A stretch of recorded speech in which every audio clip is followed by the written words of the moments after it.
భూ సమస్యలపై కలెక్టర్ల నిర్లక్ష్యం, పెండింగ్ లో 1,00,000కు పైగా దరఖాస్తులు, ఐఏఎస్ల స్థాయిలోనే ఎక్కువగా, స్పెషల్ డ్రైవ్ పెట్టి పరిష్కరించాలన్న సీఎం, మంత్రులు, ఆఫీసర్లు పట్టించుకోకపోవడంతో ప్రాబ్లమ్స్ యథాతథం.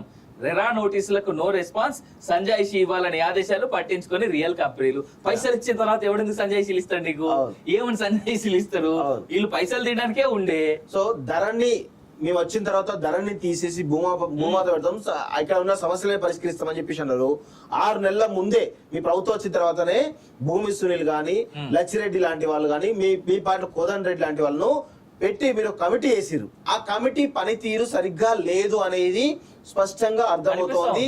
కేవలం మీరు ఇప్పటి వరకు ఆ కమిటీ ద్వారా ఎన్ని సమస్యలు పరిష్కారం అయినాయో చెప్పేటువంటి ఒక క్లారిటీ ఉందా అని మేము ఈ రోజు కాలోజీ వేదికగా అడుగుతా ఉన్నాం. వాస్తవంగా చెప్పాలంటే భూమి సునీల్ లాంటి నిజాయితీ గల వాళ్ళను ఈ రోజు మీ యొక్క స్వార్థ రాజకీయ ప్రయోజనాలకు వాడుకుంటున్నారు అనేది కాలోజీ టీవీ చేస్తున్నటువంటి ఆరోపణ.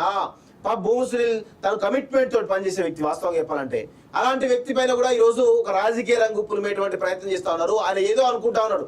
లచ్చిరెడ్డి గాని, భూమి సునీల్ గాని, వీళ్ళిద్దరూ చాలా ఎఫిషియెంట్ ఆఫీసర్స్, ఎఫిషియెంట్ వ్యక్తులు. వాస్తవంగా చెప్పాలంటే ఈ రెవెన్యూ విషయంలో ఇద్దరికి కూడా కళ్ళ వేసినట్టు కనబడతా ఉంది. ఎక్కడ ఎన్ని సమస్యలు పరిష్కారమైనాయి? ఎందుకు ధరణి మీద సీరియస్ యాక్షన్ ఎందుకు తీసుకోవట్లేదు? చాలా సమస్యలు పరిష్కారం కావాల్సిన అవసరం ఉంది కదా. ఇవన్నిటిపైన దాంతో పాటు ఇక్కడ చూడన్నా అమలు గాని కమిటీ సిఫార్సులు ఎందుకు అమలు చేస్తున్నారు? కమిటీ ఇచ్చినటువంటి సిఫారసులను మీరు ఎందుకు అమలు చేస్తున్నారు? మీరు కేసీఆర్ తోటి లాలుచి పడుతున్నారా, లేకపోతే కేసీఆర్ తోటి భూదందా ఏమైనా స్టార్ట్ చేస్తున్నారా?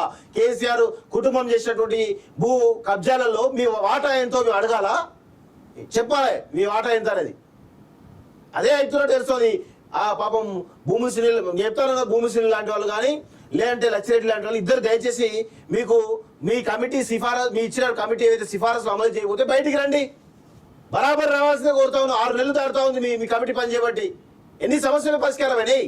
దయచేసి మరి దీనిపైన మీరు ఒక ప్రెస్ మీట్ పెట్టాలి. మీరు ఇచ్చినటువంటి కమిటీ సిఫారసులను ప్రభుత్వం అమలు చేస్తుందా? అమలు చేస్తే ఎన్ని అమలు చేసింది? ఎన్ని సమస్యలు పరిష్కారమైనాయి?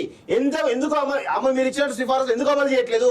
ఒక ప్రెస్ మీట్ పెట్టేటువంటి ప్రయత్నం చేయండి. మీ మీద ఉన్నటువంటి గౌరవం చాలా గొప్పది. ప్రజలకి నమ్మకం ఉన్నది. మీరు అనేకమైన సమస్యలు పరిష్కరిస్తారనేటువంటి ఒక నమ్మకం ప్రజల్లో ఉంది. ధరణి సమస్యలు పరిష్కరిస్తున్నాయి. ఆ నమ్మకాన్ని కోల్పోవద్దు అని చెప్పేసి కాలోజీ వేదికగా నేను రిక్వెస్ట్ చేస్తా ఉన్నాను. వాస్తవంగా చెప్పాలంటే